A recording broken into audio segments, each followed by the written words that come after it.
Jemaat yang terkasih di dalam Tuhan, memandang alam rasanya tidak pernah menjadi hal yang membosankan bagi siapapun.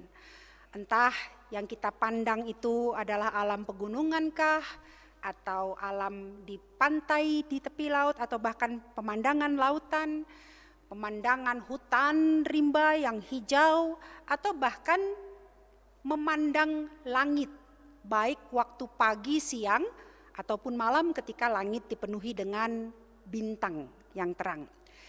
Setiap kali kita memandang alam rasanya nggak akan pernah bosan. Dan setiap kali pula ketika kita melihat atau memandang alam, tak jarang pula kita menyatakan kekaguman dan pujian kepada Allah Sang Pencipta. Jemaat yang terkasih di dalam Tuhan, pemazmur dalam bacaan kita tadi juga mengungkapkan pujian kepada Tuhan atas kebesaran kuasa-Nya. Seperti mengajak kepada diri sendiri, pemazmur katakan tadi di kalimat pertama dari ayat yang pertama, pujilah Tuhan hai jiwaku. Pemazmur berseru menyatakan kepada dirinya, pujilah Tuhan hai jiwaku. Karena apa? Karena dia melihat bagaimana kebesaran Tuhan yang membuatnya menjadi begitu kagum, takjub akan kebesaran Tuhan tersebut. Bacaan kita tadi merupakan ungkapan-ungkapan kekaguman dan pujian dari pemazmur yang diungkapkan dengan kalimat-kalimat yang sangat puitis, di mana dia menggambarkan kebesaran Tuhan. Bagaimanakah kebesaran Tuhan itu digambarkan oleh pemazmur? Kita melihat tadi di ayat yang pertama sampai kelima khususnya bacaan kita. Bahwa Tuhan itu berpakaian keagungan dan semarak. Bahwa Tuhan itu berselimutkan terang. Bahwa Tuhan itu membentangkan langit seperti tenda. Jadi seperti orang membuka tenda, demikianlah Tuhan membentangkan langit. Tutup dari ujung sampai ujung. Bahwa Tuhan dalam kuasanya, kebesarannya mendirikan kamar-kamar loteng di air. Lalu dia dikatakan juga masih di ayat 3, menjadikan awan-awan sebagai kendaraannya, menjadikan angin sebagai suruhan-suruhannya, dan api sebagai pelayan-pelayannya. Dan terakhir di ayat yang kelima, pemazmur menggambarkan kebesaran Tuhan, bagaimana Tuhan meletakkan, mendasarkan bumi pada tumpuannya yang membuat bumi itu tidak goyang karena tepat ada di tumpuannya, sehingga bumi itu tidak bergoyang, tidak bergeser dari seterusnya sampai selama-lamanya. Nah, saudara-saudara, ungkapan pujian kekaguman atas kebesaran Tuhan yang dinaikkan oleh pemazmur ini pada intinya hendak menyatakan kekaguman pemazmur akan kuasa Allah yang menciptakan langit, bumi, dan segenap isinya. Bahwa pemazmur mengungkapkan kalau kita membaca keseluruhan pasal 104 ini, kekagumannya itu bukan hanya bahwa Allah itu menciptakan, tapi juga bagaimana Allah mengatur dan mengendalikan seluruh ciptaannya itu dan bahkan juga memeliharanya. Kalau kita membaca sampai akhir dari pasal 104 ini. Jadi Allah dipuji, dikagumi oleh pemazmur, pujilah Tuhan hai jiwaku, kata pemazmur, oleh karena pemazmur melihat bagaimana Allah dengan kuasanya, dengan kedahsyatan tangannya, dia menciptakan langit dan bumi beserta segala isinya, dan semuanya itu ada di dalam pengaturan dan kendali tangan Allah, dan juga bukan cuma dikendalikan, tapi dipelihara oleh Allah. Yang kalau Bapak Ibu akan mengikuti terus pembacaan dalam Sabda Bina Umat pagi dan malam, bagaimana Allah mengatur semuanya, Allah memberi makan semuanya. Nah, Ibu Bapak Saudara-saudara yang terkasih di dalam Tuhan Yesus Kristus, sebagaimana pemazmur memuji Tuhan karena kebesaran kuasa-Nya, maka hendaklah kita yang saat ini juga mengalami kebesaran kuasa Tuhan, kita juga hendaknya memuji Tuhan. Kita memuji Tuhan bukan hanya karena kebesaran kuasa Tuhan yang membuat kita takjub dan kagum kalau kita melihat alam ciptaan Tuhan. Kita melihat segala sesuatu yang ada di sekitar kita dan membuat kita berkata, wow, alangkah luar biasanya. Atau sebagaimana yang diungkapkan dalam nyanyian Kidung Jemaat 64 tadi. Bila kulihat bintang gemerlapan, bunyi guruh riuh ku dengar, maka jiwaku pun memuji memuliakan Tuhan.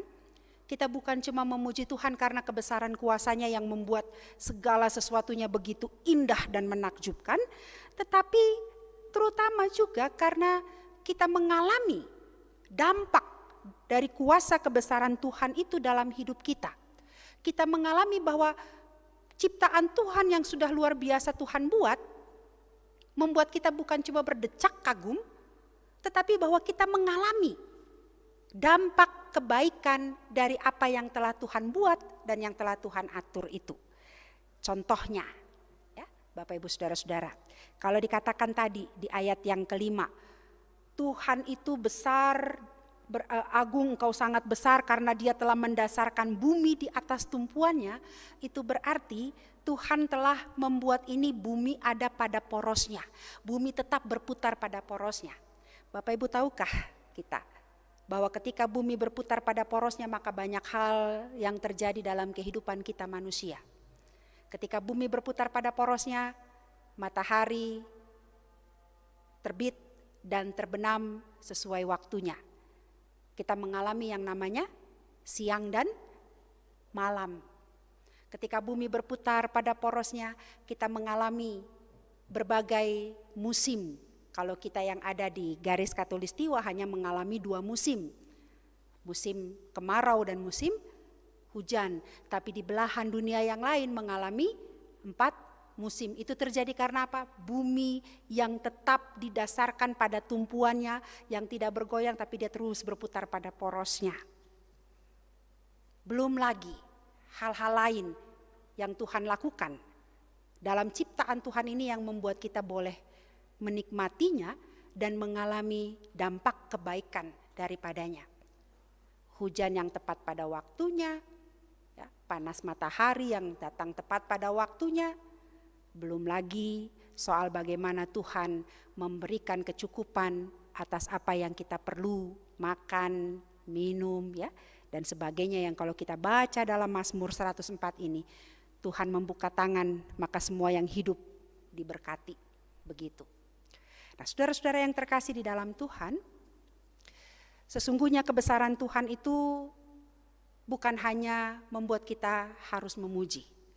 Kebesaran Tuhan itu bukan hanya untuk dibicarakan, tetapi bagaimana kebesaran Tuhan itu, pujian bagi kebesaran Tuhan itu nyata juga dalam seluruh perbuatan hidup kita. Apa wujud nyata dari tindakan kita memuji dan memuliakan Tuhan? Bukan cuma sekadar nyanyi, maka jiwaku pun memuji Engkau, gitu ya. Maka jiwaku memuliakan Tuhan, bukan cuma sekadar itu. Tetapi bagaimana pujian kita, kemuliaan yang kita nyatakan kepada Tuhan terwujud nyata juga di dalam seluruh perilaku kehidupan kita. Ada beberapa hal, saudara, yang bisa kita wujud nyatakan sebagai ungkapan pujian dan kekaguman kita atas kebesaran kuasa Tuhan. Yang pertama, Bapak Ibu Saudara-saudara, kalau kita melihat betapa Tuhan itu besar kuasanya, betapa dahsyat keagungan dan semaraknya, betapa hebatnya segala sesuatu ini di bawah pengaturan kendali tangannya, bahwa tidak ada satupun yang bisa melampaui kuasa kebesarannya, maka mari menjadi orang-orang yang juga tidak berlaku sombong, tidak membesarkan diri di hadapan Tuhan.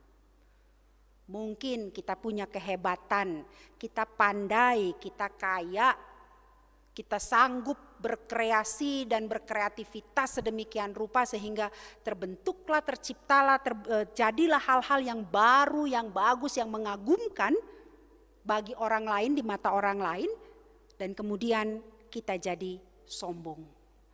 Kita lupa bahwa sesungguhnya apa yang kita hasilkan, apa yang kita kerjakan, itu tidak ada apa-apanya dibanding kuasa Tuhan. Kalaupun kita hebat, kalaupun kita punya banyak prestasi, kalaupun kita berhasil melakukan segala sesuatu atau hal-hal yang luar biasa, maka biarlah itu kembali kepada Tuhan. Bahwa kemuliaan itu hanya bagi Tuhan. Bahwa Tuhanlah yang memberi kita kemampuan untuk berkarya. Tuhanlah yang memberikan kemampuan kepada kita untuk berkreasi atas kreativitas yang telah Tuhan berikan bagi kita. Karena segala sesuatu yang ada di dalam dunia ini, semuanya itu berasal dari Tuhan. Hidup kita saja ada di tangan Tuhan.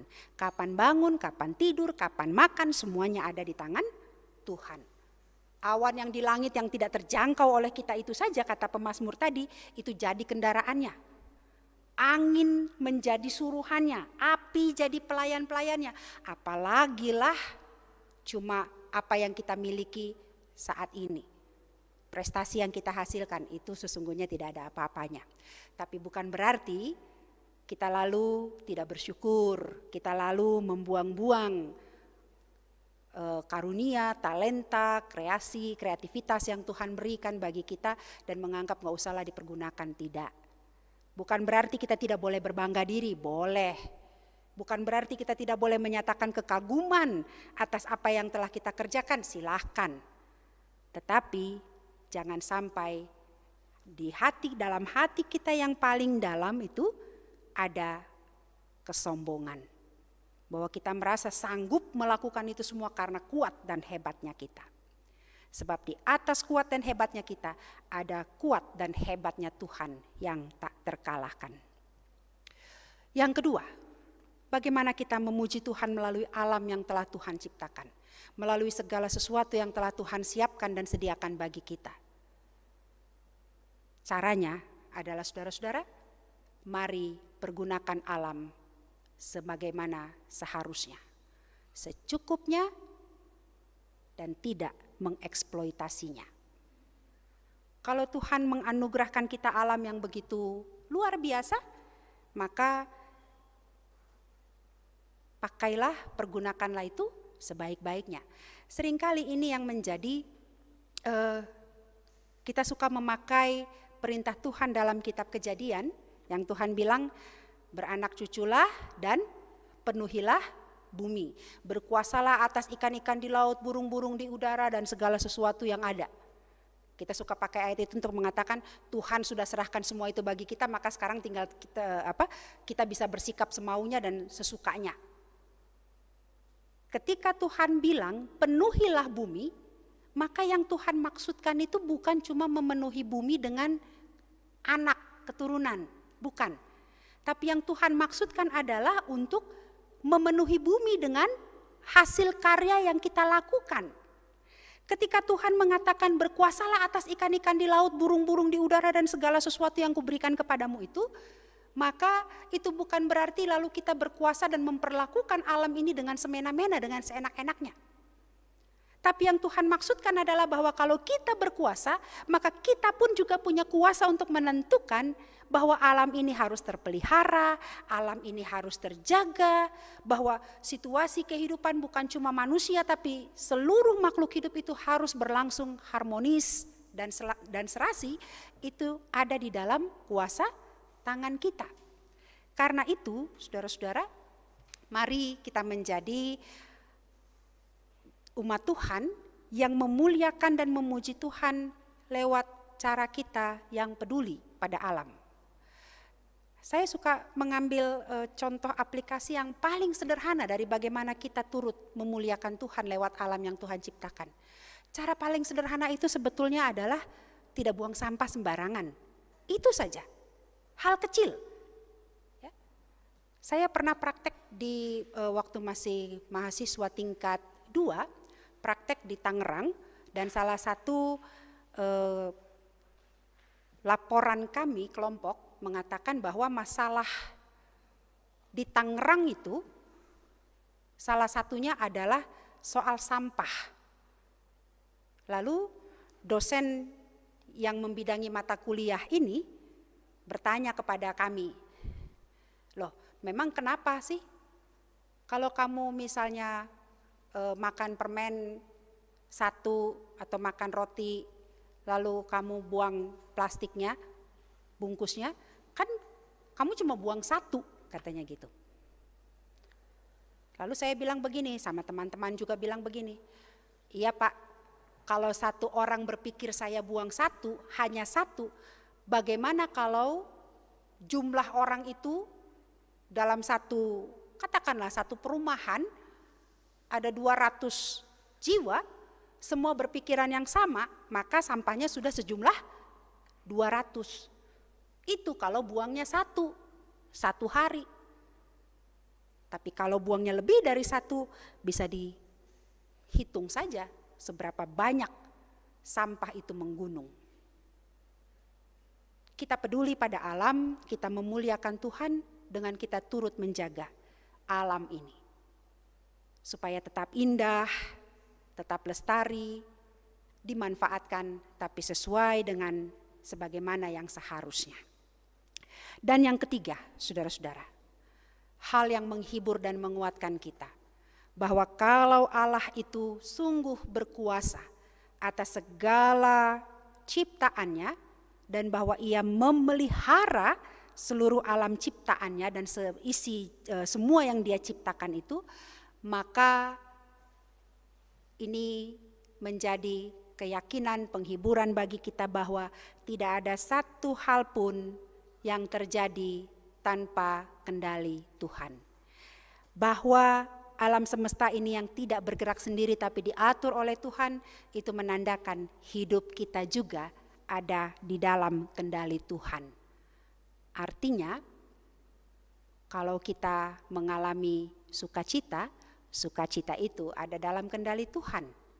Kalau kita mengalami pergumulan, tantangan yang berat, itu juga ada di dalam kendali tangan Tuhan yang akan mengatur dan mengubah semuanya pada waktunya sehingga menjadi hal yang baik bagi kita. Karena itu ketika kita membaca ungkapan pemazmur, pujian pemazmur ini juga meyakinkan kita saudara-saudara bahwa hidup kita satu detik pun, satu jengkal pun tidak ada yang berada di luar kendali tangan Tuhan. Maka percayakanlah hidup kita sepenuhnya. Kalau Tuhan membuat matahari terbit pada waktunya dan terbenam pada waktunya, Tuhan juga akan membuat kita mengalami apa yang baik, bahkan termasuk juga pergumulan dan tantangan, dan akan menyelesaikannya, menolong kita menyelesaikannya tepat juga pada waktunya. Jangan kita menjadi orang-orang Kristen, anak-anak Tuhan yang gampang putus asa. Setiap kali kita mau merasa putus asa, lihatlah pada alam ciptaan Tuhan. Lihatlah awan yang bergerak, pohon yang bertiup karena angin yang bergerak. Kita tahu Tuhan hadir di situ. Dan kita tahu Tuhan pasti hadir juga di dalam kehidupan kita. Sehingga ungkapan pujian kita, maka jiwaku memuliakan Tuhan, kita naikkan dalam iman, keyakinan, percaya bahwa Tuhan yang kita muliakan itu Tuhan yang selalu ada dalam hidup kita dan mengatur bahkan memelihara hidup kita. Tetaplah kita menjadi orang-orang yang terus bersyukur, terus percaya, beriman kepada Tuhan Allah yang Maha Kuasa, dan percaya tidak ada segala sesuatu yang berlangsung tanpa pertolongan dan kuasa Tuhan. Mari kita jalani hidup kita dalam hari-hari selanjutnya. Kita masih ada di masa-masa tahun yang baru ini, hari-hari pertama dalam tahun yang baru ini. Kita masih akan terus berjalan selama Tuhan berkenan, dan pastilah hidup ke depan ini tidak hanya hal yang senang dan sukacita saja yang kita alami, tapi juga ada tantangan, ada hambatan, ada pergumulan. Tapi selama kita berpegang pada Tuhan yang agung dan besar itu, yang mengatur dan mengendalikan bahkan memelihara semuanya termasuk kita, kita boleh menjalani kehidupan kita ini dengan selalu bersyukur, memuji, memuliakan Tuhan, dan bergantung penuh kepadanya. Tuhan memberkati kita sekalian. Amin.